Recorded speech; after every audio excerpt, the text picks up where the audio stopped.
ಆಕಾಶವಾಣಿ ಮಂಗಳೂರು.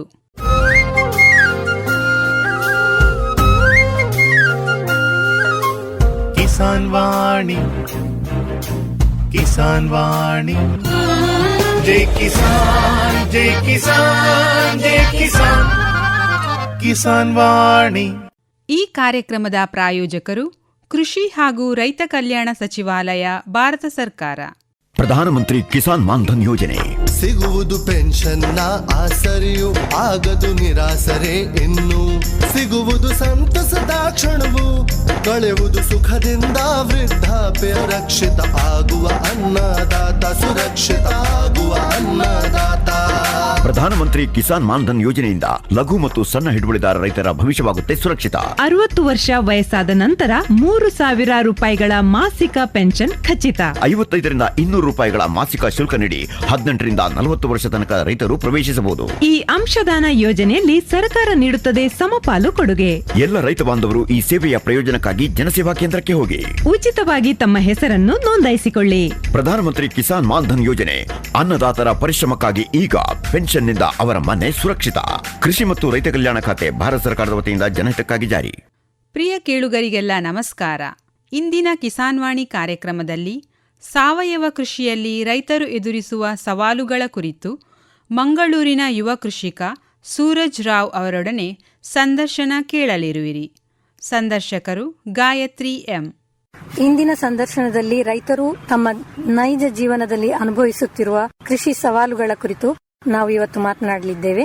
ಇದರ ಕುರಿತು ನಮ್ಮ ಜೊತೆ ಮಾತನಾಡಲಿರುವವರು ಯುವ ಕೃಷಿಕರಾದ ಸೂರಜ್ ರಾವ್ ಇವರು ತಮ್ಮ ಪದವಿ ಮುಗಿಸಿ ಬೆಂಗಳೂರಿನ ಕಂಪನಿಗಳಲ್ಲಿ ದುಡಿದು ಆಮೇಲೆ ಕೃಷಿಯತ್ತ ಒಲವು ಮೂಡಿ ಕೃಷಿಗೆ ಬಂದಂತ ಅವರ ಸವಾಲುಗಳು, ಅವರ ನೈಜ ಜೀವನದ ಕುರಿತು ನಾವೀಗ ಮಾತನಾಡೋಣ.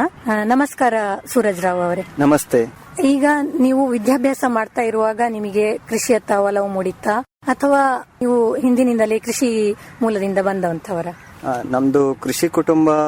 ತಾಯಿಯ ತಂದೆ ಅವರು ಕೃಷಿ ಮಾಡ್ತಾ ಇದ್ರು, ಭತ್ತದ ಕೃಷಿ ಎಲ್ಲ ಮಾಡ್ತಾ ಇದ್ರು. ಮತ್ತೆ ನಮ್ಮ ಮಂಗಳೂರಲ್ಲಿ ಯಾವುದೇ ಕೃಷಿ ಇಲ್ಲ, ನಮ್ದು ಬರೀ ಮನೆ ಮಾತ್ರ ಇರುವಂತದ್ದು. ಮನೆ ಮತ್ತೆ ಸ್ವಲ್ಪ ಕೈ ತೋಟ ಇದೆ ಅಲ್ಲಿ. ಅದರಲ್ಲಿ ನಮ್ಮ ಅಮ್ಮನಿಗೆ ಹೂವಿನ ಗಿಡ ಮಾತ್ರ ಸ್ವಲ್ಪ ಒಲವು ಜಾಸ್ತಿ ಅಮ್ಮನಿಗೆ. ಮತ್ತೆ ನಾನು ಗಿಡದ ಬಗ್ಗೆ ಅಷ್ಟೊಂದು ಇಚ್ಛೆ ಅಂತ ಇರ್ಲಿಲ್ಲ, ಬರೀ ನೋಡ್ತಾ ಇದ್ದೆ ಅಷ್ಟೇ. ನನಗೆ ಕೃಷಿ ಕಡೆ ಒಲವು ಬಂದಿರುವುದು ನಂದು ಪದವಿ ಆದ್ಮೇಲೆ, ಯಾವಾಗ ಸಾಫ್ಟ್ವೇರ್ ಅಲ್ಲಿ ಇರುವಾಗ, ಕೆಲಸ ಮಾಡ್ತಿರುವಾಗ ಕೃಷಿ ಕಡೆ ಒಲವು ಬಂದಿರೋದು. ಅದು ಹೇಗೆ ಸಾಧ್ಯ ಆಯ್ತು? ಪದವಿ ಮುಗ್ದ ನಂತರ ಆ ಟೈಮಲ್ಲಿ 2008 ಇಸ್ವಿ, ಆ ಟೈಮಲ್ಲಿ ಸಾಫ್ಟ್ವೇರ್ ಫೀಲ್ಡ್ ಅಲ್ಲಿ ಸ್ವಲ್ಪ ರಿಸೆಷನ್ ಎಲ್ಲ ನಡೀತಾ ಇತ್ತು. ರಿಸೆಷನ್ ಇರುವ ಕಾರಣ ನಮ್ಮ ಕಾಲೇಜಿಗೆ ಯಾವುದೇ ಸಂದರ್ಶನಕ್ಕೆಲ್ಲ ಕಂಪನೀಸ್ ಎಲ್ಲ ಬಂದು ಸಂದರ್ಶನ ಎಲ್ಲ ಮಾಡಿರ್ಲಿಲ್ಲ. ನಾನೇ ಫ್ರೀಲ್ಯಾನ್ಸ್ ಆಗಿ ಸಾಫ್ಟ್ವೇರ್ ಎಲ್ಲ ಮಾಡ್ತಾ ಇದ್ದೆ. ಮತ್ತೆ ಕ್ರಮೇಣ 1 ವರ್ಷ ನಂತರ ನಾನು ಸಾಫ್ಟ್ವೇರ್ ಫೀಲ್ಡ್ ಗೆ ಜಾಯ್ನ್ ಆದೆ. ಮತ್ತೆ ಪುನಃ ಅಲ್ಲಿ ಒಂದು 5-6 ವರ್ಷ ದುಡಿದ ಮೇಲೆ ಮತ್ತೆ ಪುನಃ 2015ರಲ್ಲಿ ಸಣ್ಣ ಮಟ್ಟಿಗೆ ರಿಸೆಷನ್ ಬಂತು. ನಮ್ಮ ಕಂಪನಿಯಲ್ಲಿ ಒಂದು 80 ಜನವರೆಗೆ ದುಡಿತಾ ಇದ್ರು. ಜನರನ್ನೆಲ್ಲ ತೆಗಿಲಿಕ್ಕೆ ಶುರು ಮಾಡ್ಕೊಂಡ್ರು. ನಂಗೆ ಸ್ವಲ್ಪ ನೋವಾಯ್ತು, ಏನಪ್ಪ ಇದೆಲ್ಲ ಸಾಫ್ಟ್ವೇರ್ ಅಲ್ಲಿ ಮೇಲೆ ಕೆಳಗಡೆ ಇದ್ದೇ ಇರುತ್ತೆ. ನನ್ನ ಕಲೀಗ್ಸ್ ಎಲ್ಲ ಹೋಗೋದೆಲ್ಲ ನೋಡುವಾಗ ಬೇಸರ ಆಯ್ತು. ನಾನು ಅನ್ಕೊಂಡೆ ಏನಾದ್ರೂ ಒಂದು ಬೇರೆ ಮೂಲ ಹುಡುಕ್ಬೇಕು, ಇದು ಸಾಫ್ಟ್ವೇರ್ ಅಂತ ನಂಗೆ ಅದರಲ್ಲಿ ಸ್ಟೇಬಲ್ನೆಸ್ ಕಾಣಿರ್ಲಿಲ್ಲ.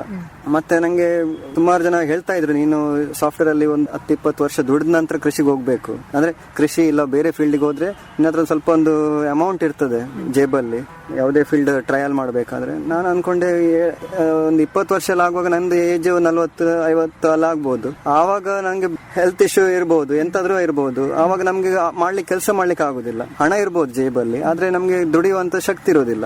ಏನಿದ್ರು ಇನಿಷಿಯಲ್ಲೇ ನಾವು ಕಲಿಬೇಕು. ಏನಾದ್ರೂ ಸ್ಟಾರ್ಟಿಂಗ್ ಅಲ್ಲಿ ನಂದು ಮದುವೆ ಏನಾಗ್ಲಿಲ್ಲ, ಕೃಷಿ ಅಥವಾ ಯಾವುದೇ ಫೀಲ್ಡ್ ಗೆ ಹೋಗ್ಬೇಕಾದ್ರೆ ನಂದು ಇದು ರೈಟ್ ಚಾನ್ಸ್ ಅನ್ಕೊಂಡು ನಾನು ಈ ಫೀಲ್ಡ್ ಗೆ ಹೋದೆ. ಬೇರೆ ಹಾಗಿದ್ರೆ ನೀವು ಕೃಷಿಯನ್ನು ಎಲ್ಲಿಂದ ಪ್ರಾರಂಭ ಮಾಡಿದ್ರಿ, ಹೇಗೆ ಮಾಡಿದ್ರಿ? ನಾನು ಕೃಷಿ ಪ್ರಾರಂಭ ಮಾಡೋ ಮೊದಲು 2015ರಲ್ಲಿ ಸಾಫ್ಟ್ವೇರ್ ಬಿಟ್ಟ ನಂತರ ವೀಕೆಂಡ್ ಅಲ್ಲಿ, ಅಂದ್ರೆ ಸಾಫ್ಟ್ವೇರ್ ಅಲ್ಲಿ ಇರುವಾಗ್ಲೇನೆ ಸ್ವಲ್ಪ ವೀಕೆಂಡ್ ಅಲ್ಲಿ ನಾನು ಗೊಬ್ಬರ ಮಾಡುವ ಬ್ಯಾಕ್ಟೀರಿಯಾ ಸ್ವಲ್ಪ ಮಾರ್ತಾ ಇದ್ದೆ. ಸಾವಯವ ಸಂತೆ ಆವಾಗ ಜಸ್ಟ್ ಸ್ಟಾರ್ಟ್ ಆದ ಟೈಮಲ್ಲೆಲ್ಲ 2014ರಲ್ಲಿ 13ರಲ್ಲಿ ಎಲ್ಲ ನಾನು ಗೊಬ್ಬರ ಮಾಡುವ ಬ್ಯಾಕ್ಟೀರಿಯಾ ಇತ್ತು. ಅದು ನಾನು ಕಲ್ಚರ್ ಅನ್ನು ಮಲ್ಟಿಪ್ಲೈ ಮಾಡಿ, ಅದೊಂದು ಆ ಟೈಮಲ್ಲಿ ಕೋಕೋಪೀಟ್ ಎಲ್ಲ ಸ್ವಲ್ಪ ಕಷ್ಟದಲ್ಲಿ ಸಿಕ್ತಿತ್ತು ನನಗೆ, ಅದಕ್ಕೆ ಹಾಕಿ ಅದನ್ನು ಕಲ್ಚರ್ ಅನ್ನು ನಾನು ಸೇಲ್ ಮಾಡ್ತಾ ಇದ್ದೆ. ವೀಕೆಂಡ್ ಇದು ಎಲ್ಲಿ ಮಾಡ್ತಾ ಇದ್ರಿ ನೀವು? ಮನೇಲೆ. ಅದು ಬೇರೆ ಕಡೆ ಕಲ್ತೆ ನಾನು. ಅದನ್ನ ಕಲ್ತು ಕಲ್ಚರ್ ಕಂಪೋಸ್ಟ್ ಮಾಡುವ ಕಲ್ಚರ್ ಅಲ್ಲ ನೋಡ್ಕೊಂಡೆ.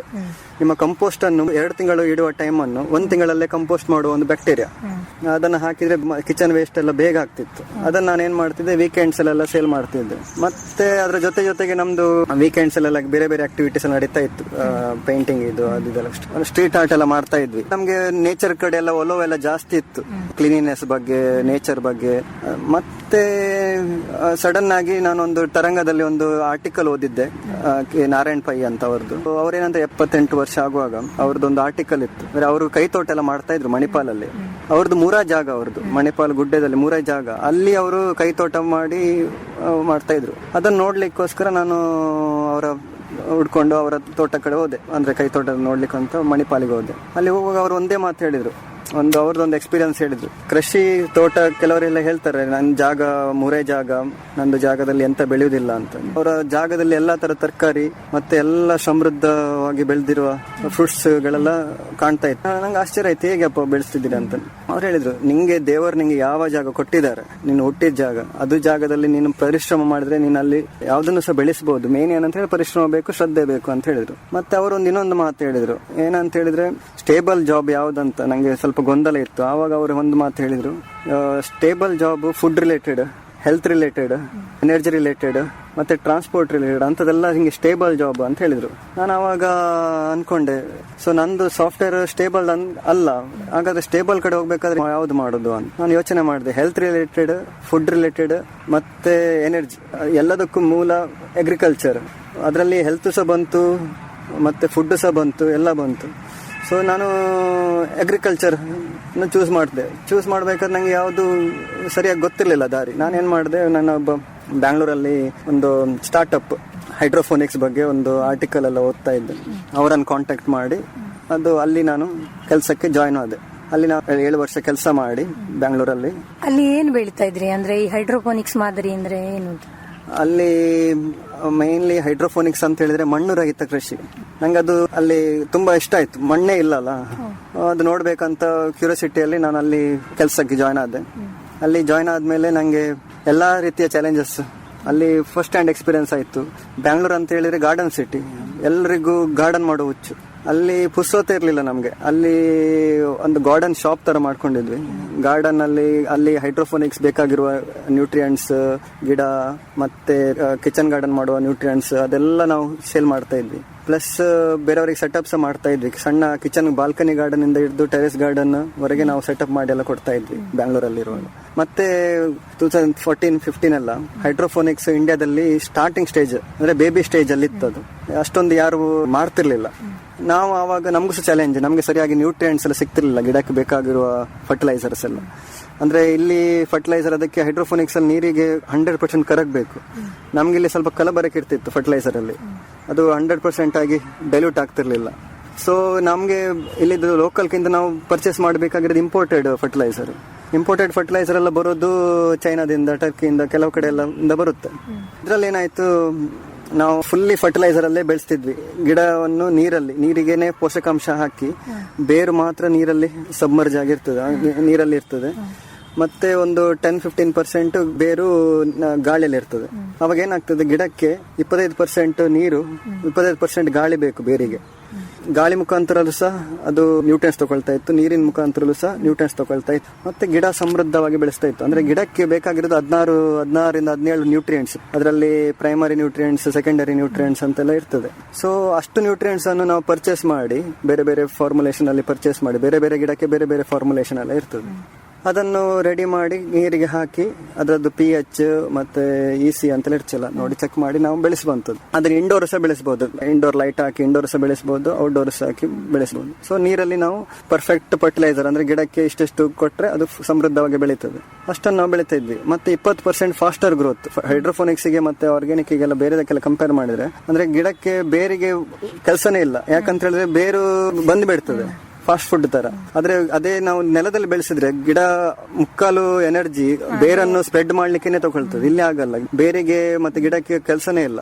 ಬಾಯಿ ಹಾಕಿದ್ರೆ ಫರ್ಟಿಲೈಸರ್ ಎಲ್ಲ ಸಿಗ್ತದೆ. ಸೊ ಗಿಡ ಏನ್ ಮಾಡ್ತದೆ, ಎಲ್ಲ ಅದ್ರದ್ದು ಎನರ್ಜಿ ಬೆಳೆಯುವುದ್ರಲ್ಲೇ ಕೊಡ್ತದೆ. So 20% fast. ಒಂದು ಪಾಲಕ್ 45 ದಿವಸ ಅಂತ ಹೇಳಿದ್ರೆ ಇದರಲ್ಲಿ ಬರೀ 25 ದಿವಸದಲ್ಲಿ ರೆಡಿ. ವರ್ಷದಲ್ಲಿ ಬೇರೆಯವರೆಲ್ಲ 8 ಕ್ರಾಪ್ ತಗೊಂಡ್ರೆ ನಾವು 12ರಿಂದ 13 ಕ್ರಾಪ್ ತಗೋಬಹುದಿತ್ತು. ಸೊ ಲಾಭ ಜಾಸ್ತಿ. ಅಲ್ಲಿ ಬರೀ ಸೊಪ್ಪು ತರಕಾರಿ, ಅಲ್ಲಿ ನಾವು ಸೊಪ್ಪು ಬೆಳೆಸ್ತಾ ಇದ್ವಿ. ಮತ್ತೆ ಹೈಡ್ರೋಫೋನಿಕ್ಸ್ ಅಲ್ಲಿ ಮೇನ್ಲಿ ಸೊಪ್ಪು, ಲೆಟ್ಯೂಸ್, ಅಂದ್ರೆ ಪಾಲಕ್ ಎಲ್ಲ ಸ್ವಲ್ಪ ರೇಟ್ ಕಮ್ಮಿ. ಅದೇ ನಿಮ್ಗೆ ಸ್ವಲ್ಪ ಎಕ್ಸಾಟಿಕ್ ಲೆಟ್ಯೂಸ್, ಕೇಲ್ ಮತ್ತೆ ಸಿಲೇರಿ ಮತ್ತೆ ಬೇರೆ ಬೇರೆ ರೀತಿಯ ಬೇರೆ ಬೇರೆ ಲೆಟ್ಯೂಸ್ ವೆರೈಟೀಸ್ ಇದಾವೆ, ಅದನ್ನೆಲ್ಲ ಬೆಳೆಸ್ತಾ ಇದ್ವಿ ನಾವು. ಅದು ಮಾತ್ರ ಬೇರೆ ಲಾರ್ಜ್ ಸ್ಕೇಲ್ ಇತ್ತು. ಮತ್ತೆ ಬೇರೆಯವರಿಗೆ ಸೆಟಪ್ ಮಾಡಿ ಕೊಡ್ತಾ ಇದ್ವಿ. ಸೊ ಇದ್ರಲ್ಲಿ ಏನಾಯ್ತು, ಹೈಡ್ರೋಫೋನಿಕ್ಸ್ ಆಯ್ತು, ಮತ್ತೆ ಪುನಃ ಮತ್ತೆ ಸ್ವಲ್ಪ ಮೈಕ್ರೋಗ್ರೀನ್ಸ್ ಸಹ ಬೆಳೆಸಿದ್ವಿ. ಮತ್ತೆ ಬೇರೆ ಮೈಕ್ರೋಗ್ರೀನ್ಸ್ ನಾವು ಸೆಟಪ್ ಮಾಡಿ ಕೊಡ್ತಾ ಇದ್ವಿ ಬೇರೆಯವರಿಗೆ.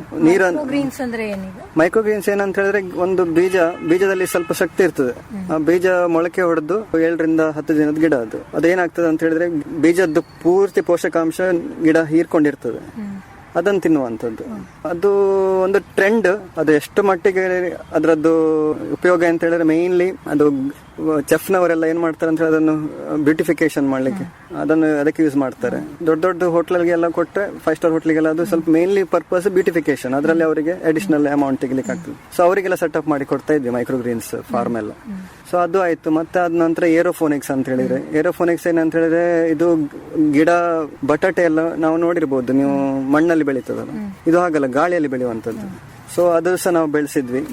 ಮತ್ತೆ ಎಲ್ಲಾ ತರ ಆಯ್ತು. ಇಲ್ಲಿ ನಂಗೆ ಗೊತ್ತಾದ ಏನಂತ ಹೇಳಿದ್ರೆ, ಗಿಡಕ್ಕೆ ಬೇಕಾಗಿರೋದು ಬರೀ ನ್ಯೂಟ್ರಿಯೆಂಟ್ಸ್ ಮಾತ್ರ. ಅದು ಫರ್ಟಿಲೈಸರ್ ಮುಖಾಂತರ ಸಿಗ್ತದೆ, ನೀರಲ್ಲಿ ಕೊಟ್ಟರೆ ಆಗುತ್ತೆ ಅಂತ. ಪೆಸ್ಟ್ ಎಲ್ಲ ಬಂದ್ರೆ ಪೆಸ್ಟಿಸೈಡ್ ಹೊಡಿಬೇಕು, ಅದು ಮಾತ್ರ ನಾನು ಕಲ್ತಿದ್ದೆ ಹೈಡ್ರೋಫೋನಿಕ್ಸ್ ಅಲ್ಲಿ. ಆರ್ಗ್ಯಾನಿಕ್ ಇದ್ದು ಗಂಧ ಗಾಳಿನೇ ಗೊತ್ತಿರ್ಲಿಲ್ಲ ನಂಗೆ.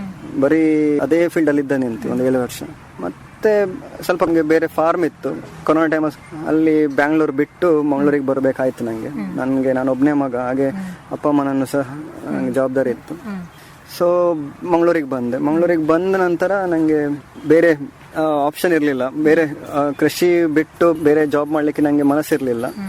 ಸೊ ಕೃಷಿಯಲ್ಲಿ ಏನ್ ಮಾಡ್ಬೋದು ಅಂತ ಅನ್ಕೊಂಡು ನಾನು ಮಂಗಳೂರಿಂದ ಸ್ವಲ್ಪ ದೂರ ಉಡುಪಿ ಹತ್ರ ಒಂದು ಕಡೆ ಕೆಲಸಕ್ಕೆಲ್ಲ ಪ್ರಾರಂಭ ಮಾಡಿದೆ. ಒಂದು ಆರ್ಗ್ಯಾನಿಕ್ ಆಗಿ ಕಲಿಬೇಕು, ಆರ್ಗ್ಯಾನಿಕ್ ಕೃಷಿ ಕಲಿಬೇಕು ಅಂತ ಹೇಳಿ, ಆರ್ಗ್ಯಾನಿಕ್ ಫಾರ್ಮಿಂಗ್ ಬಗ್ಗೆ ತಿಳ್ಕೊಬೇಕಂತ ಅಲ್ಲಿ ಸ್ವಲ್ಪ ಇಂಟೀರಿಯರ್ ಕಡೆ ಹೋದೆ ನಾನು. ಅಲ್ಲಿ ನಂಗೆ ಸ್ವಲ್ಪ ರೆಂಟಿಗೆಲ್ಲ ತಕೊಂಡು ಒಂದು 2-3 ತಿಂಗಳಿಗೆ, 1 ವರ್ಷಕ್ಕೆಲ್ಲ ಆತರ ತಕೊಂಡ್ವಿ ನಾವು ದನ ಲೀಸ್ ಅಲ್ಲಿ. ಒಬ್ರದ್ದು ದನ ಇರೋದೊಂದು ಫಾರ್ಮ್ ಇತ್ತು, ಅವರು ನೋಡ್ಕೊಳ್ತಿರ್ಲಿಲ್ಲ. ನಾವು ಅದನ್ನೇ, ಅಡಿಕೆ ಇತ್ತು, ತೆಂಗಿತ್ತು, ಎಲ್ಲ ಇತ್ತು. ಅದ್ರ ಜೊತೆಗೆ ಅದನ್ನ ಅವ್ರು ಹೇಳಿದ್ರು, ಮೇಂಟೈನ್ ಮಾಡು, ರೆಂಟ್ ಕೊಡು ಸಾಕು ಅಂತ. ನಾವು ಅವರ ಜಾಗದಲ್ಲಿ ಕೆಲಸ ಮಾಡ್ಲಿಕ್ಕೆ ಶುರು ಮಾಡಿದ್ವಿ. ಅದ್ರ ಜೊತೆಗೆ ತರಕಾರಿ ಎಲ್ಲ ಬೆಳೆಸ್ಲಿಕ್ಕೆ ಪ್ರಾರಂಭ ಮಾಡಿದ್ವಿ. ಮತ್ತೆ ಆರ್ಗ್ಯಾನಿಕ್ ಬಂದ ಮೇಲೆ ನಂಗೆ ಏನ್ ಗೊತ್ತಾದ ಅಂತ ಹೇಳಿದ್ರೆ, ಇಲ್ಲಿ ಗಿಡ ಬೆಳೆಸೋದಲ್ಲ, ಇಲ್ಲಿ ಮಣ್ಣು ಬೆಳೆಸಬೇಕು ಅಂತ ಹೇಳಿ. ಯಾಕಂದ್ರೆ ಮಣ್ಣು ಬೆಳೆಸಬೇಕಾದ್ರೆ ಮೇನ್ ಬೇಕಾಗಿರೋದು ಗೊಬ್ಬರ ಇಲ್ಲಿಂದ ತರಬೇಕು ಅಂತ. ಅಲ್ಲಿ ಗೊಬ್ಬರ ಹತ್ರ ಯಾವುದಿಲ್ಲ. ಏನಿದ್ರು ನಾವು ಕಾಡಿಂದ ಹೋಗಿ ತರಗೆಲೆಲ್ಲ ಗುಡಿಸಿ ಅದನ್ನೆಲ್ಲ ತಂದು ಹಟ್ಟಿಗೆ ಹಾಕಿ ಒಂದೂವರೆ ತಿಂಗಳು ಕಾದ ಮೇಲೆ ನಾವು ಮಣ್ಣಿಗೆ ಹಾಕಿ ಅಲ್ಲಿ ಮಣ್ಣನ್ನು ರೆಡಿ ಮಾಡಬೇಕಿತ್ತು ನಂಗೆ. ಸೊ ಇಷ್ಟೆಲ್ಲ ಪ್ರೊಸೀಜರ್. ಒಂದು 10 ಸೆನ್ಸ್ ಬೆಳೆಸಬೇಕಾದ್ರೆ 1 ಟನ್ ವರೆಗೆ ಗೊಬ್ಬರ ಬೇಕಾಗ್ತಿತ್ತು, ಒಂದು ಕಂಪ್ಲೀಟ್ ಆಗಿ ಆರ್ಗ್ಯಾನಿಕ್ ಆಗಿ ಬೆಳೆಸಬೇಕಾದ್ರೆ. ಅದೇ ನಾವು ಹೈಡ್ರೋಫೋನಿಕ್ಸ್ ಅಲ್ಲಿ ಅಥವಾ ಫರ್ಟಿಲೈಸರ್ ಆಗಿ ಬೆಳೆಸಬೇಕಾದ್ರೆ ಬರೀ 1,000 ರೂಪಾಯಿ ಖರ್ಚಲ್ಲಿ ಫರ್ಟಿಲೈಸರ್ ತಗೊಂಡ್ವಿ, ಹಾಕಿದ್ವಿ, ಸುಫಲನ ಏನೋ ಒಂದು ಹಾಕಿದ್ವಿ, ಮುಗೀತು. ಇದು ಆಗಲ್ಲ, ಇಲ್ಲಿ 4,000 ವರೆಗೆ ಖರ್ಚಾಗ್ತಿತ್ತು ನಮ್ಗೆ. ಇಲ್ಲಿ ಆರ್ಗ್ಯಾನಿಕ್ ಎಲ್ಲ ಹಾಗಲ್ಲ, ಗೊಬ್ಬರ ಮಾಡಬೇಕು, ದನ ಕಾಯ್ಬೇಕು, ದನ ಸಾಕ್ಬೇಕು, ಕೆಲಸ ಜಾಸ್ತಿ. ನಂಗೆ ಆವಾಗ ಅನ್ಸಿತ್ತು, ಹಿರಿಯರೆಲ್ಲ ಏನ್ ಮಾಡಿದ್ರು ಅಂತ ಹೇಳಿದ್ರೆ, ಪ್ರತಿಯೊಂದು ಇವಾಗ ದನವನ್ನು ಸಹ ಖುಷಿಯಲ್ಲಿ ಸಾಕ್ತಿದ್ರು, ಅದಕ್ಕೆ ಪೂಜೆ ಪುರಸ್ಕಾರ ಮತ್ತೆ ಎಷ್ಟೆಲ್ಲ ಮಾಡ್ತಾ ಇದ್ರು. ಅಂದ್ರೆ ಅದರದ್ದೊಂದು ಅವರಿಗೆ ಶ್ರಮ ಅಂತ ಅನ್ಸ್ಲಿಲ್ಲ, ಅವರಿಗೆ ಅದು ಲೈಫ್ ಇತ್ತು, ಜೀವನ ಇತ್ತು. ನಾವ್ ಅನ್ಕೊಂಡಿದೀವಿ ಇವಾಗ ನಮ್ದು ಲೈಫ್ ಸ್ಟೈಲ್ ಏನಾಗಿದೆ, ಬ್ಯಾಂಗ್ಳೂರಲ್ಲೆಲ್ಲ ವರ್ಕ್ ಮಾಡಿ ಅದು ಹೈಡ್ರೋಫೋನಿಕ್ಸ್ ಅಲ್ಲಿ ವರ್ಕ್ ನಮ್ಗೆ ಕೃತಕ ಆಯ್ತು, ಕಮರ್ಷಿಯಲ್ ಆಯ್ತು. ಇವಾಗ ಆರ್ಗ್ಯಾನಿಕ್ ಬಂದ ಮೇಲೆ ಅದು ಹಾಗಲ್ಲ, ಇದು ಲೈಫ್ ಸ್ಟೈಲ್ ಅಲ್ಲ, ಲೈಫ್ ಅದು. ಇದು ಒಂದು ಲೈಫ್ ಕಲ್ಚರ್ ಅಂತ ಅನ್ಕೊಂಡ್ವಿ ನಾವು. ಪ್ರೀತಿಯಿಂದ ಸಾಕ್ತಿತ್ತು ದನ, ಹಾಲು ಜೀವನದ ಭಾಗವಾಗಿ ಕಾಣ್ತಿತ್ತು. ಸೊ ನಾನು ಇನ್ನೊಬ್ರದ್ದು ಹಟ್ಟಿಗೆ ಹೋಗಿ ಅವ್ರ ಹತ್ರ ದನ ನಿಲ್ಸಿ, ಅವರು ನಂಗೆ ಹಾಲು ಕರೆಸಿ ಕೊಡ್ತಿದ್ರು.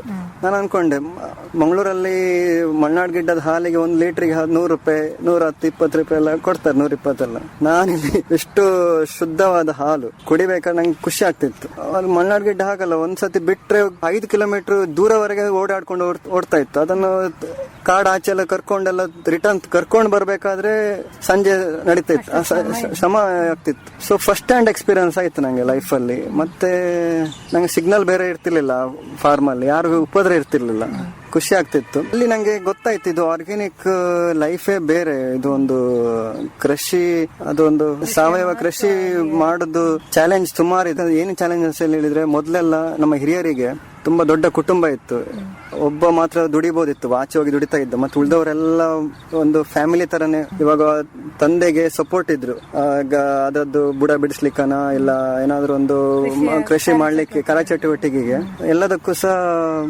ಹ್ಯಾಂಡ್ಸ್ ಇದ್ರು. ಇವಾಗ ನಂಗೆ ಹಾಗಲ್ಲ. ನಂಗೆ ನಾನು ಮತ್ತೆ ನನ್ನ ಫ್ರೆಂಡ್ 1 ಮ್ಯಾನ್ ಶೋಗೆ ನಾವು ಎಷ್ಟೊಂದು ಕೃಷಿ ಮಾಡಬಹುದು.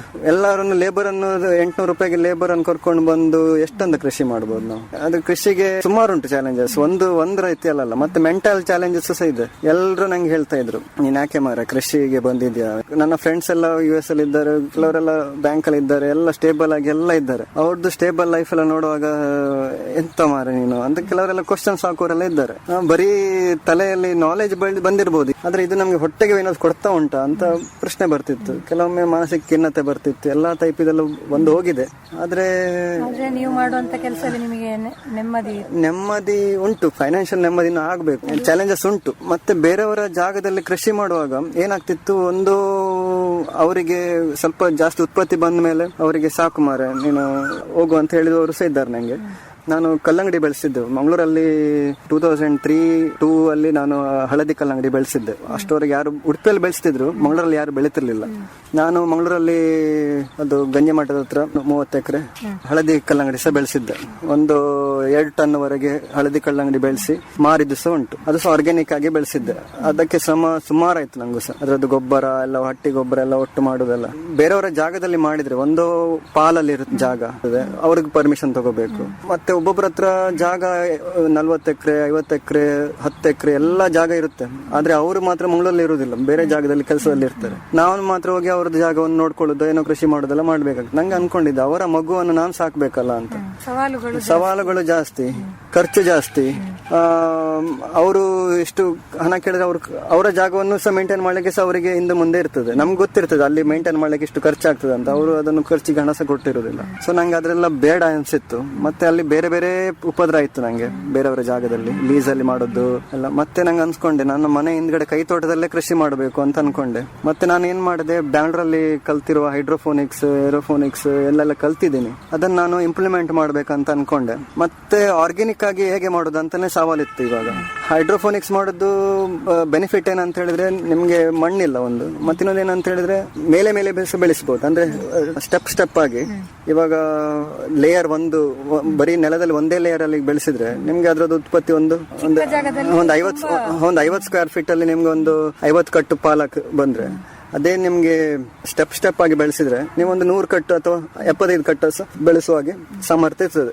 ಸ್ಟೆಪ್ ಮಾಡೋದು ಬೆಳೆ ತೆಗಿಬಹುದು. ಸೊ ನಂಗೆ ನನ್ನ ಹಿಂದ್ಗಡೆ ಒಂದು 1000 ಸ್ಕ್ವೇರ್ ಫೀಟ್ ಖಾಲಿ ಜಾಗ ಇತ್ತು. ಅದೇನೋ ಖಾಲಿ ಮಾಡಿ, ಮನೆ ಹಿಂದ್ಗಡೆ ಫುಲ್ ಖಾಲಿ ಮಾಡಿ ನಾನೇನ್ ಮಾಡಿದೆ, ವರ್ಟಿಕಲ್ ಫಾರ್ಮ್ ಸೆಟಪ್ ಮಾಡಿದೆ. ಮತ್ತಿನ್ನೊಂದು ಏನಂತ ಹೇಳಿದ್ರೆ, ಗಿಡದ ಬಗ್ಗೆ ಫಸ್ಟ್ ತಿಳ್ಕೊಂಡದೇನಂತ ಹೇಳಿದ್ರೆ, ಗಿಡ ನಮ್ಮ ಹತ್ರ ಮಾತಾಡ್ತದಂತ. ನಮ್ಗೆ ಪ್ರತಿಯೊಂದಕ್ಕೂ ಇವಾಗ 16 ಎಲಿಮೆಂಟ್ಸ್ ಇದೆ. 16 ಎಲಿಮೆಂಟ್ಸ್ ಸಹ ನಾವು ಲೆಕ್ಕ ಪ್ರಕಾರ ಹಾಕ್ಬೇಕಾಗ್ತದೆ. ಏನಾದ್ರೂ ಒಂದು ಎಲಿಮೆಂಟ್ ಅದು ಫರ್ಟಿಲೈಸರ್ ಅಲ್ಲಿ ಕಡಿಮೆ ಆದ್ರೆ ಅದು ಗಿಡ ಬೇರೆ ರೀತಿ ತೋರಿಸ್ತದೆ. ಅದ್ರ ಎಲೆ ಮುಖಾಂತರ ಎಲೆಯಲ್ಲಿ ಸ್ವಲ್ಪ ಹಳದಿ ಕಲರ್ ಬರುದು, ಇಲ್ಲ ಕಂದು ಕಲರ್ ಬರುದು, ಇಲ್ಲ ಬಾಡುದು ಅಂತದೆಲ್ಲ. ಜಾಸ್ತಿ ನ್ಯೂಟ್ರಿಯೆಂಟ್ಸ್ ಕೊಟ್ರೆ ಅದು ಸೊಕ್ತದೆ.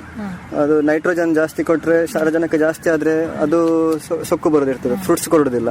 ಸೊ ಬೇರೆ ಬೇರೆ ಸ್ಟೇಜ್ ಅಲ್ಲಿ ಬೇರೆ ಬೇರೆ ಫರ್ಟಿಲೈಸರ್ ಹಾಕ್ಬೇಕಂತೆಲ್ಲ ಗೊತ್ತಾಯ್ತು. ಸೊ ನಂಗೆ ಇದು ನೀರಲ್ಲ ಆಯ್ತು. ಇವಾಗ ಮಣ್ಣಲ್ಲಿ ಹೇಗೆ ಅಂತ. ಈಗ ನೀವು ಬೆಂಗಳೂರಿಂದ ಎಲ್ಲ ಬಿಟ್ಟು ಬಂದು ಮಂಗಳೂರಲ್ಲೆಲ್ಲ ಮಾಡಿದಾಗ ಅನುಭವಿಸಿದಂತ ಸವಾಲುಗಳಿಂದಾಗಿ ನಿಮಗೆ ವಾಪಸ್ ಕೃಷಿಯನ್ನು ಬಿಟ್ಟು ಬೆಂಗಳೂರಿಗೆ ವಾಪಸ್ ಕೆಲಸಕ್ಕೆ ಹೋಗ್ಬೇಕು ಅಂತ ಅನಿಸ್ಲಿಲ್ವ? ನಾನು ಬ್ಯಾಂಗ್ಳೂರ್ ಬಿಟ್ಟು ಕೃಷಿ ಬೇರೆಯವರ ಜಾಗದಲ್ಲೆಲ್ಲ ಮಾಡಿದ್ಮೇಲೆ ಅಲ್ಲೆಲ್ಲ ನೋವೆಲ್ಲ ಅನುಭವಿಸಿದ ಮೇಲೆ ಮತ್ತೆ ಎಲ್ಲ ಅಮೌಂಟ್ ಎಲ್ಲ ಸೇವಿಂಗ್ಸ್ ಎಲ್ಲ ಖಾಲಿ ಆದ ನಂತರ ನಂಗೆ ಬೇರೆ ಜಾಬ್ ಮಾಡ್ಬೇಕಂತ ಸ್ವಲ್ಪ ಮನಸ್ಸು ಬಂದಿತ್ತು. ಏನ್ ಮಾಡೋದಂತ ಯೋಚನೆ ಮಾಡುವಾಗ ನಾನು ಎಲ್ಲಾದ್ರೂ ಫ್ರೀಲ್ಯಾನ್ಸ್ ಆಗಿ ಪುನಃ ಸಾಫ್ಟ್ವೇರ್ ಅನ್ನು ಸ್ವಲ್ಪ ಕಲಿಬೇಕು ಅಂತ ಅನ್ಕೊಂಡು ಸ್ವಲ್ಪ ಕಲಿಲಿಕ್ಕೆಲ್ಲ ಸ್ಟಾರ್ಟ್ ಮಾಡಿದೆ. ತಲೆಗೆ ಹೋಗ್ತಿರ್ಲಿಲ್ಲ ಅದು, ಅಂದ್ರೆ ಸುಮಾರು ಒಂದು 12 ವರ್ಷ ಗ್ಯಾಪ್ ಅಲ್ಲಿ ಅದರ ಸುಮಾರು ಚೇಂಜಸ್ ಆಗಿದೆ. ನಂಗೆ ಅದು ಹೊಂದಿಕೊಳ್ಳಿಕ್ಕೆ ಆಗ್ಲಿಲ್ಲ. ಏನಿದ್ರು ಕೃಷಿನೇ ಮಾಡ್ಬೇಕಂತ ಛಲ ಇತ್ತು. ಹಾಗೆ ನಾನು ಬೇರೆಯವ್ರ ಹತ್ರ ಇನ್ವೆಸ್ಟರ್ಸ್ ಯಾರಾದ್ರೂ ಸಿಗ್ತಾರ ಅಂತ ಹೇಳಿ ನಾನು ಹುಡ್ಕೊಂಡು ಹೋಗಿದ್ದೆ.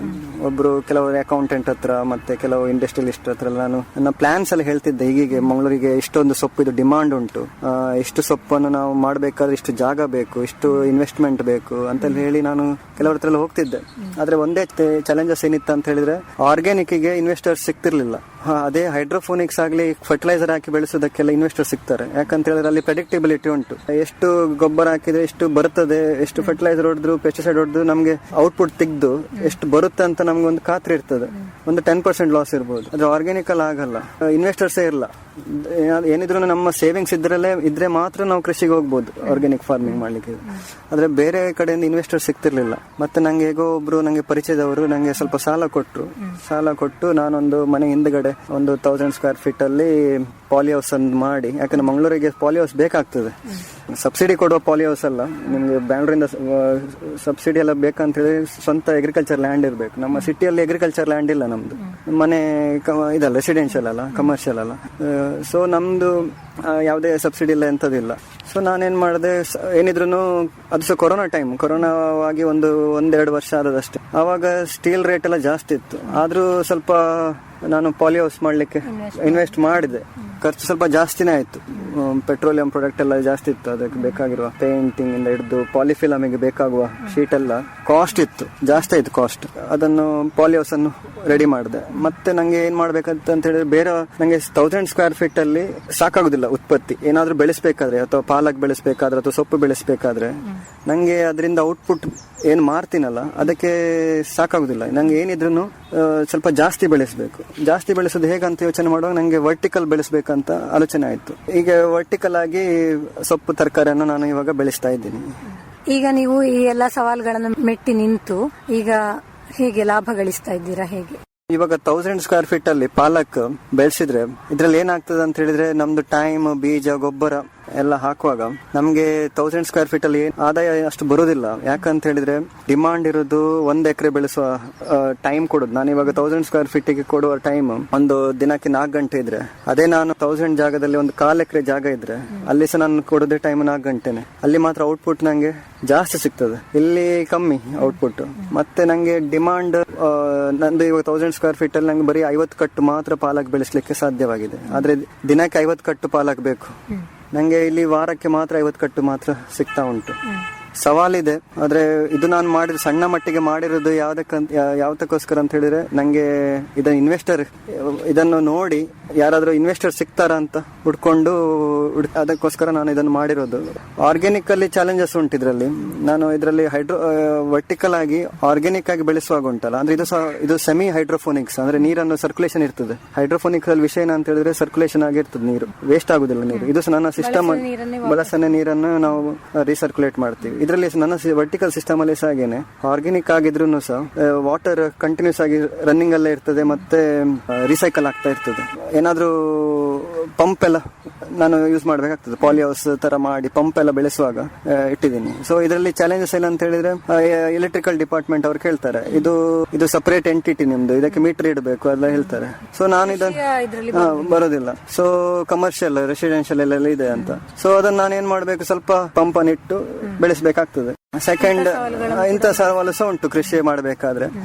ಸೆಕೆಂಡ್, ಸಿಟಿ ಒಳಗಡೆ ಏನಂತ ಹೇಳಿದ್ರೆ, ನಾನು ಪಾಲಿ ಹೌಸ್ ಸಿಟಿ ಒಳಗಡೆ ಇದ್ದ ನಿಂತಿ ಏನಾದ್ರೂ ದೀಪಾವಳಿ ಮತ್ತೆ ತುಳಸಿ ಪೂಜೆಗೆಲ್ಲ ರಾಕೆಟ್ ಎಲ್ಲ ಬಿಡ್ತಾರೆ ಪಕ್ಕದವರೆಲ್ಲ. ಅದು ಬಂದು ನನ್ನ ಪಾಲಿ ಹೌಸ್ ಮೇಲೆ ಬಿದ್ರೆ ಅಲ್ಲಿ ತೂತಾಗ್ತದೆ. ಹಾಗೆ ಸುಮಾರು ತೂತುಂಟು ಪಾಲಿ ಹೌಸ್ ಮೇಲೆ. ಮಳೆಗಾಲದಲ್ಲಿ ಅದು ತೂತ್ ಮುಖಾಂತರ ನೀರು ಬೀಳ್ತದೆ. ಸಿಟಿಯಲ್ಲಿ ಇದೊಂದು ಸಮಸ್ಯೆ. ಇದು ಅಂದ್ರೆ ಕೆಲವರು ಹೇಳ್ತಾರೆ ಕೃಷಿ ಅಂದ್ರೇನೆ ಒಂದು ಸ್ವಲ್ಪ ಸಿಟಿಯಿಂದ ದೂರ ಇರಬೇಕು ಅಂತ. ನನ್ನ ಪ್ರಕಾರ ಸೊಪ್ಪನ್ನು ನಾವು ಸಿಟಿಯಿಂದ ತುಂಬಾ ದೂರ ಬೆಳೆಸಬಾರ್ದು, ಹತ್ರನೇ ಬೆಳೆಸಬೇಕು. ಯಾಕಂತ ಹೇಳಿದ್ರೆ ಫ್ರೆಶ್ ಸೊಪ್ಪು ನಾವು ಬರೀ ಮಂಗಳೂರಲ್ಲಿ ನೋಡಿರೋದು ಹರಿವೆ ಸೊಪ್ಪು, ಬಸಳೆ ಸೊಪ್ಪು. ಸೊಪ್ಪು. ಆದ್ರೆ ಪಾಲಕ್ ಸೊಪ್ಪನ್ನು ಫ್ರೆಶ್ ಆಗಿ ನೋಡಿರುವುದಿಲ್ಲ ಯಾರು. ಎಲ್ಲ ಬರುದು ನಮ್ಗೆ ಬೆಳಗಾವಿಂದನ, ಹಾಸನಿಂದನ, ಅಲ್ಲಿಂದೆಲ್ಲ ಬರ್ತದೆ. ಅದೆಲ್ಲ ಬಾಡಿ ಹೋಗಿರ್ತದೆ, ಕಾಲು ಭಾಗ ಬಾಡಿ ಹೋಗಿರ್ತದೆ. ನಾವು ಅದನ್ನೇ ನಾವು ಫ್ರೆಶ್ ಅಂತ ಅನ್ಕೊಂಡು ತಗೊಳ್ತೀವಿ ಬೆಳಿಗ್ಗೆ. ಆದ್ರೆ ಇದ್ರದ್ದು ಫ್ರೆಶ್ನೆಸ್ ಬೇರೆನೆ ಇರ್ತದೆ. ಮತ್ತೆ ಆರ್ಗ್ಯಾನಿಕ್ ಆಗಿ ಸಿಟಿಯಲ್ಲಿ ಬೆಳೆಸಲಿಕ್ಕೆ ಇನ್ನೊಂದು ಚಾಲೆಂಜ್ ಏನಂತ ಹೇಳಿದ್ರೆ ಗೊಬ್ಬರ. ಇವಾಗ ನಾನು ಒಂದು ಆರ್ಗ್ಯಾನಿಕ್ ಆಗಿ ಒಂದು ಪಾಲಕನ್ನು ಒಂದು 350ರಿಂದ 300 ಗ್ರಾಮ್ ಕಟ್ಟು ಪಾಲಕ್ ಬೆಳೆಸಬೇಕಾದ್ರೆ ಅದನ್ನ ನಾನು 40 ರೂಪಾಯಿಗೆ ಮಾರ್ತಾ ಇದ್ದೀನಿ. ಕೆಲವರು ಪ್ರಶ್ನೆ ಮಾಡ್ತಾರೆ, ನಂಗೆ ಅದ್ರಲ್ಲಿ ಲಾಭ ಇಲ್ಲ, 40 ರೂಪಾಯಿಗೆ ಮಾರಿದ್ರು ಲಾಭ ಇಲ್ಲ. ಆದ್ರೆ ನಾನು ಯೋಚನೆ ಮಾಡಬೇಕು, ಬೇರೆಯವ್ರಿಗೆ ಸಹ ಬರ್ಡನ್ ಆಗ್ಬಾರ್ದು, ಒಂದು ಈಕ್ವಲ್ ಲಾಭ. ನಂಗೆ ಗೊಬ್ಬರ ಕಮ್ಮಿ ಅಲ್ಬೇಕು. ಸಿಟಿಯಲ್ಲಿ ಸಣ್ಣ ಜಾಗದಲ್ಲಿ ನಂಗೆ ಒಂದು ಕಂಪೋಸ್ಟ್ ಬೆಡ್ ಇಟ್ಕೊಂಡು ಎಲ್ಲ ಮಾಡ್ಲಿಕ್ಕೆ ಕಷ್ಟ. ಯಾಕಂತ ಹೇಳಿದ್ರೆ ನಂಗೆ ತರಗೆಲೆ ಎಲ್ಲ ಸಿಗುದಿಲ್ಲ ಆಚೆ. ಅದಕ್ಕೆ ನಾನು ಏನಿದ್ರು ಸಿಟಿ ಕಂಪೋಸ್ಟ್ ಇಂದಲ್ಲ, ಇಲ್ಲ ರೆಡಿಮೇಡ್ ಕಂಪೋಸ್ಟ್ ಅನ್ನೇ ತಗೋಬೇಕು. ರೆಡಿಮೇಡ್ ಕಂಪೋಸ್ಟ್, ಒಳ್ಳೆ ಕಂಪೋಸ್ಟ್ ನಿಮ್ಗೆ 25 ರೂಪಾಯಿ ಕೆಜಿಗೆಲ್ಲ ಮಾರುವವರು ಇದ್ದಾರೆ. ಮತ್ತೆ ಎರೆಹುಳ ಗೊಬ್ಬರದ್ದು 25ರಿಂದ 30 ಕೆಜಿ ಉಂಟು. ಅದು ನಾವು ನಂಗೆ ಬೆಳೆಸ್ತಿದ್ರೆ ನಾನು ಪಾಲಕನ್ನು ನಂಗೆ 40 ರೂಪಾಯಿಗೆ ಮಾರ್ಲಿಕ್ಕೆ ಆಗುದಿಲ್ಲ, 60 ರೂಪಾಯಿಗೆ ಮಾರ್ಬೇಕಾಗ್ತದೆ ಕಟ್ಟು. ಸೊ ಇನ್ನೂ ಸಹ ಕಮ್ಮಿಯಲ್ಲಿ ಎಲ್ಲಿ ಸಿಗ್ತದೆ ಅಂತ ಹುಡ್ಕೊಂಡು ಹೋದೆ. ಇಲ್ಲಿ ಸಹ ಕಮ್ಮಿಯಲ್ಲಿ ಕೆಲವು ರೆಡಿಮೇಡ್ ಆರ್ಗ್ಯಾನಿಕ್ ಕಂಪೋಸ್ಟ್ ಎಲ್ಲ ಸಿಗ್ತದೆ. ಅದು ಮಾತ್ರ 50 ಕೆಜಿಗೆ 800 ರೂಪಾಯಿ ಎಲ್ಲ ಉಂಟು. ಮತ್ತೆ ನಾನು ಕಂಪೋಸ್ಟ್ ಹಾಕಿದ್ ನೋಡಿದ್ರೆ, ಅದನ್ನ ಹಾಕಿ ನೋಡುವಾಗಲೂ ಸಹ ಸ್ವಲ್ಪ ಅಂದ್ರೆ ಬೇರೆ ಬೇರೆ ಬ್ರ್ಯಾಂಡ್ ಇದ್ದು ಕಂಪೋಸ್ಟ್ ಎಲ್ಲ ಬರುತ್ತೆ. ಅದನ್ನ ಹಾಕಿದ್ರೆ ಬೇರೆ ಬೇರೆ ರಿಸಲ್ಟ್ ಬರ್ಲಿಕ್ಕೆಲ್ಲ ಸ್ಟಾರ್ಟ್ ಆಗ್ತಾ ಇತ್ತು. ಮತ್ತೆ ನಂಗೆ ಅನ್ಕೊಂಡೆ, ಇದರಲ್ಲಿ ರಿಸಲ್ಟ್ ಸಹ ನಾನು ವೇರಿಯೇಷನ್ ಆಗ್ತಾ ಉಂಟು. ಒಂದೊಂದು ಬ್ರ್ಯಾಂಡ್ ಇದು ಕಂಪೋಸ್ಟ್ ಸಿಟಿಯಲ್ಲಿ ಸಿಗುವಂತದ್ದು ಅಂದ್ರೆ ವ್ಯಾಲ್ಯೂ ಕಮ್ಮಿ ಇರ್ತದೆ ಔಟ್ಪುಟ್. ಮತ್ತೆ ನಂದು ಎಲ್ಲ ಡಿಪೆಂಡ್ ಅದ್ರಲ್ಲೇ ಆಗಿರ್ತದೆ. ಅಂದ್ರೆ ಕಂಪೋಸ್ಟ್ ಸಹ ಕ್ವಾಲಿಟಿ ಏರಿಳಿತ ಆಗ್ತಾ ಇರ್ತದೆ. ಅದೇ ಹೈಡ್ರೋಫೋನಿಕ್ಸ್ ಎಲ್ಲ ಆಗಿರ್ಲಿಲ್ಲ. ಒಂದೇ ಲೆಕ್ಕ 30,000 ಗಿಡ ಇದ್ರೆ 30,000 ಒಂದೇ ಲೆಕ್ಕ ಇರ್ತಿತ್ತು. ಇಲ್ಲಿ ಆಗಲ್ಲ. ನಂದು ಆರ್ಗ್ಯಾನಿಕ್ ಹೇಗೆ ಅಂತ ಹೇಳಿದ್ರೆ ಒಂದು ಗಿಡ ಚೆನ್ನಾಗಿರ್ತದೆ, ಒಂದು ಗಿಡ ವೇರಿಯೇಷನ್ ಇರ್ತದೆ. ಸೊ ಪ್ರೆಡಿಕ್ಟ್ ಮಾಡ್ಲಿಕ್ಕೆ ಆಗ್ತಿರ್ಲಿಲ್ಲ. ನಂಗೆ ಇವತ್ತು ಈ ವಾರದಲ್ಲಿ 50 ಕಟ್ಟು ಸಿಗಬಹುದು, 40 ಕಟ್ಟು ಸಿಗಬಹುದು, 30 ಕಟ್ಟು ಸಿಗಬಹುದು. ಸೊ ಆರ್ಗ್ಯಾನಿಕ್ ಅಲ್ಲಿ ಅದೊಂದು ಚಾಲೆಂಜ್. ಇನ್ವೆಸ್ಟರಿಗೆ ಅಥವಾ ಸಾಲ ಮಾಡೋರಿಗೆ ಹಣ ರಿಟರ್ನ್ ಮಾಡ್ಲಿಕ್ಕೆ ಸಹ ನಂಗೆ ಚಾಲೆಂಜಸ್ ಆಗ್ತಾ ಇತ್ತು. ಸೊ ನಂಗೆ ಮಾನಸಿಕ ಸಹ ನಂಗೆ ಕಷ್ಟ ಆಗ್ತಾ ಇತ್ತು, ಏನಪ್ಪ ಇದು ಯಾಕೆ ಈ ತರ ಆಗ್ತಾ ಉಂಟು ಅಂತ. ಮತ್ತೆ ಒಂದು ಸ್ಟೇಬಲ್ ಆಗಿ ನಂಗೆ ಗೊಬ್ಬರ ಸಿಗ್ಬೇಕಂತ ಹೇಳಿ ನಾನು ಕೆಲವು ಇನ್ಸ್ಟಿಟ್ಯೂಷನ್ ಅಲ್ಲೆಲ್ಲ ಅವರದ್ದು ಕ್ಯಾಂಟೀನ್ ಇಂದೆಲ್ಲ ಬರುವ ವೇಸ್ಟ್ ಇಂದೆಲ್ಲ ಒಂದ್ ಕಡೆ ಒಂದು ಇನ್ಸ್ಟಿಟ್ಯೂಷನ್ ಅಲ್ಲಿ ಅವ್ರು ಗೊಬ್ಬರ ಮಾಡ್ತಾ ಇದ್ರು. ಅವರ ಕಿಚನ್ ವೇಸ್ಟ್, ಅವರ ಕ್ಯಾಂಟೀನ್ ಇದ್ದು ವೇಸ್ಟ್ ಅನ್ನೆಲ್ಲ ಅವ್ರು ಸೆಗ್ರಿಗೇಷನ್ ಎಲ್ಲ ಮಾಡಿ, ಮತ್ತೆ ಹಾಸ್ಪಿಟಲ್ ಇದೆಲ್ಲ ಕೆಲವು ಕ್ಯಾಂಟೀನ್ ಇದೆಲ್ಲ ಸೆಗ್ರಿಗೇಷನ್ ಎಲ್ಲ ಮಾಡಿ ಅವರು ಒಂದು ಕಂಪೋಸ್ಟ್ ಮಾಡ್ತಿದ್ರು. ಅವ್ರ ಹತ್ರ ನಾನು ಸ್ವಲ್ಪ ಕಂಪೋಸ್ಟ್ ಅನ್ನು ತಗೊಳ್ತಾ ಇದ್ದೆ. ಮತ್ತೆ ಕಾಲಕ್ರಮೇಣ ಅವರು ಸಹ ಕಂಪೋಸ್ಟ್ ಮಾರುವುದನ್ನು ನಿಲ್ಲಿಸಿದ್ರು. ಮತ್ತೆ ಕೊನೆಗೆ ನಾನು ಇವಾಗ ರೆಡಿಮೇಡ್ ಕಂಪೋಸ್ಟ್ ಅನ್ನು ನಾನು ಆಚೆಯಿಂದ ಪರ್ಚೇಸ್ ಮಾಡಿ, ಅದು ಸಹ ದೂರ ಉಡುಪಿ ಕಡೆಯಿಂದ ಒಂದು ಅಲ್ಲಿಂದ ನಾನು ಕಂಪೋಸ್ಟ್ ಅನ್ನು ತಕೊಂಡು, ಗೊಬ್ಬರವನ್ನು ತಕೊಂಡು ಇವಾಗ ಸದ್ಯದ ಮಟ್ಟಿಗೆ ಕೃಷಿ ಮಾಡ್ತಾ ಇದ್ದೀನಿ. ವಿಷಯ ಏನಾಗಿದೆ ಅಂತ ಹೇಳಿದ್ರೆ, ಬೇರೆ ಬೇರೆ ರೀತಿಯ ಪೆಸ್ಟ್ ಬಂದಿದೆ. ಪೆಸ್ಟ್ ಇದು ಚಾಲೆಂಜಸ್ ಉಂಟು. ಪೆಸ್ಟ್ ಬಗ್ಗೆ ಹೇಳ್ಬೇಕಂತ ಹೇಳಿದ್ರೆ, 2 ಸಲ ಕ್ರಾಪ್ ಅಲ್ಲಿ ಒಳ್ಳೆ ರಿಸಲ್ಟ್ ಬರ್ತದೆ ಪಾಲಕ್. ಮತ್ತೆ ಏನಾಗ್ತದೆ, ಬೇರೆ ಬೇರೆ ಪೆಸ್ಟಿಗೆಲ್ಲ ಗೊತ್ತಾಗ್ತದೆ ಇಲ್ಲಿ ಒಳ್ಳೆ ಪಾಲಕ್ ಬೆಳೀತಾ ಇದೆ. ನಾವು ಜಾಸ್ತಿ ಗೊಬ್ಬರ ಹಾಕ್ತಾ ಇರುವಾಗ ಏನಾಗ್ತದೆ ಅಂತ ಹೇಳಿದ್ರೆ, ಒಂದು ಸ್ಮೆಲ್ ಬಂದಿರ್ತದೆ, ಅಮೋನಿಯಾ ಸ್ಮೆಲ್ ಬರ್ತದೆ, ಸ್ವಲ್ಪ ಸ್ಮೆಲ್ ಇರ್ತದೆ. ಆ ಪರಿಮಳಕ್ಕೆ ಬರ್ತದೆ. ಪಾಲಿಯೋಸ್ ಮಾಡ್ಕೊಂಡ್ರು ಸಹ ಅದು ಒಳಗಡೆಯಿಂದ ಎಡೆಯಿಂದೆಲ್ಲ ಬಂದು ಸ್ಪ್ರೆಡ್ ಆಗ್ಲಿಕ್ಕೆ ಸ್ಟಾರ್ಟ್ ಆಗಿದೆ. ಹಾಗೆ ಮತ್ತೆ ಪೆಸ್ಟ್ ಇದು ಉಪದ್ರ ಜಾಸ್ತಿ ಆಗ್ಲಿಕ್ಕೆ ಸ್ಟಾರ್ಟ್ ಆಯ್ತು. ನಾನು ಮತ್ತೆ ನೀಮ್ ಆಯಿಲ್ ಎಲ್ಲ ಹೊಡಿಲಿಕ್ಕೆಲ್ಲ ಶುರು ಮಾಡಿದೆ. ನೀಮ್ ಆಯಿಲ್ ಹೊಡೆದ್ರು ಅದೇನಾಗ್ತದೆ, ಜಾಸ್ತಿ ಹೊಡೆದ್ರೆ ಪಾಲಕ್ ಇದ್ದು ಟೇಸ್ಟ್ ಚೇಂಜ್ ಆಗ್ತದೆ, ಹಾಳಾಗ್ತದೆ. ಸೊ ಅದು ಸಹ ಒಂದು ಚಾಲೆಂಜ್. ಕೀಟ ನಿರ್ವಹಣೆ ಕೂಡ ಕೀಟ ನಿರ್ವಹಣೆ ಸಹ ಅದೊಂದು ದೊಡ್ಡ ಟಾಪಿಕ್. ಗೊಬ್ಬರದ ಬಗ್ಗೆ ಸಹ ಮಾಡ್ಬೇಕಾದ್ರೂ ಒಂದು ಚಾಲೆಂಜಸ್ ಇರ್ತದೆ. ಒಟ್ಟಿನಲ್ಲಿ ಎಲ್ಲ ಕೂಡ ಸವಾಲುಗಳ. ಆರ್ಗ್ಯಾನಿಕ್ ಗೆ ಬಂದ್ರೆ ಸವಾಲುಗಳು ಉಂಟು. ಆದ್ರೆ ವಿಷಯ ಏನಂತ ಹೇಳಿದ್ರೆ, ಬರೀ ಪಾಲಕ್ಕಿಂದ ನಂಗೆ ಜನ ಹುಡ್ಕೊಂಡೆಲ್ಲ ಬರ್ತಾ ಇದ್ರು. ಕೆಲವರೆಲ್ಲ ವಾರಕ್ಕೆ ದೂರದಿಂದಲೂ ಸಹ ಬಂದು ನನ್ನ ಹತ್ರ ಪಾಲಕ್ ಎಲ್ಲ ಫ್ರೆಶ್ನೆಸ್ ಎಲ್ಲ ನೋಡಿ ತಗೊಳ್ಳಿಕ್ಕೆ ಸ್ಟಾರ್ಟ್ ಮಾಡಿದ್ರು. ಮತ್ತೆ ನಂಗೆ ಸಾವಯವ ಬಳಗದಿಂದ ನಂಗೆ ಸುಮಾರು ನಂಗಲ್ಲಿ ಒಂದು ವೇದಿಕೆ ಸಿಕ್ಕಿತ್ತು. ನಂಗೆ ಅಲ್ಲಿ ಒಂದು ನನ್ನ ಪ್ರೊಡ್ಯೂಸರ್ ನಲ್ಲಿ ಸೇಲ್ ಮಾಡ್ಲಿಕ್ಕೆ ನಂಗೆ ಒಂದು ವೇದಿಕೆ ಸಿಕ್ಕಿತ್ತು. ಮತ್ತೆ ಜನರ ತುಂಬಾ ಕಾಂಟ್ಯಾಕ್ಟ್ ಸಿಕ್ಕಿತ್ತು. ಮತ್ತೆ ಅವರಿಗೆ ನಂಗೆ ಬೇಸರ ಆಗ್ತಾ ಇತ್ತು, ಅವ್ರು ಬರೀ ಒಂದು ಪಾಲಕಿಗೋಸ್ಕರ ದೂರದಿಂದ ಬರ್ತಾ ಇದ್ರು. ಅವರು ಸಹ ಪ್ರಶ್ನೆ ಕೇಳ್ತೀನಿ, ನನ್ನ ಹತ್ರ ಬರೀ ಪಾಲಕ್ ಮಾತ್ರ ಸಿಗುದಾ ಅಂತ. ಮತ್ತೆ ನಂಗೆ ಅನ್ಕೊಂಡೆ, ನಾನು ಏನಾದ್ರು ಬೇರೆ ಸಹ ನಾನು ಸೇಲ್ ಮಾಡಬೇಕು ಅಂತ ಹೇಳಿ.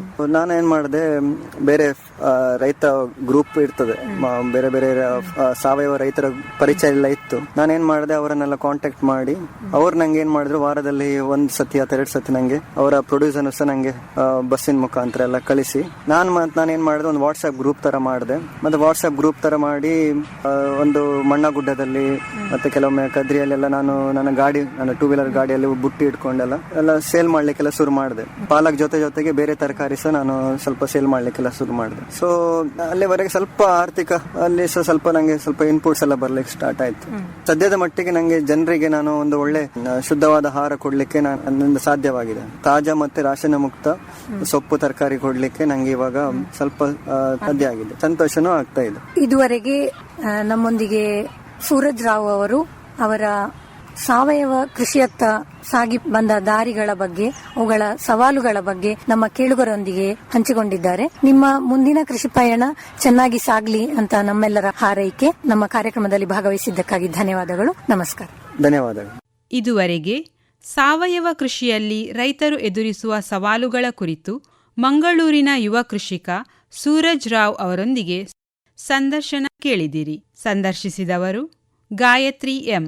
ನಿರ್ದೇಶನ ಪಿವಿ ಪ್ರಶಾಂತ್ ಕುಮಾರ್. ಸರ್ವಶ್ರೇಷ್ಠ ರೈತನ ಬಹುಮಾನ ದೊರೆಯುತ್ತದೆ ಹರಿಯಣ್ಣಗೆ. ಇನ್ನು ಎಲ್ಲರಿಗೆ ನಿಮ್ಮ ಸಫಲತೆಯ ಗುಟ್ಟಿನ ಹೇಳಿ. ನನ್ನ ರೈತ ಬಾಂಧವರೇ, ಈಗ ನೀವು ಸಹ ಉತ್ತಮ ಬೆಳೆಯನ್ನು ಬೆಳೆಯಬಹುದು. ಅದು ಹೇಗೆ? ಹೇಗೆಂದ್ರೆ ಯಾವಾಗ ಯಾವುದೇ ಸಮಸ್ಯೆ ಬಂದಲ್ಲಿ ತಕ್ಷಣ 1-800-1801-555 ಕರೆ ಮಾಡಿ. ಇದು ಯಾರ ನಂಬರ್ ಅಣ್ಣ?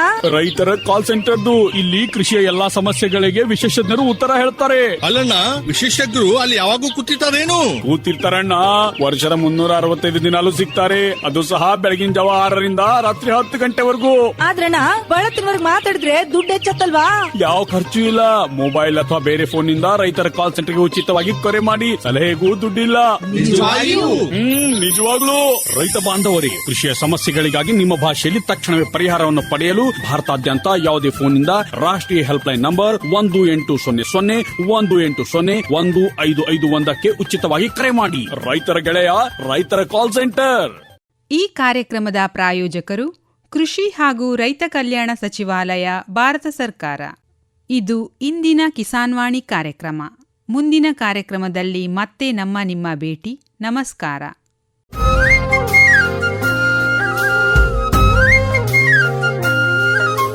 ಕಿಸಾನ್ ವಾಣಿ, ಕಿಸಾನ್ ವಾಣಿ, ಜೈ ಕಿಸಾನ್, ಜೈ ಕಿಸಾನ್, ಜೈ ಕಿಸಾನ್, ಕಿಸಾನ್ ವಾಣಿ.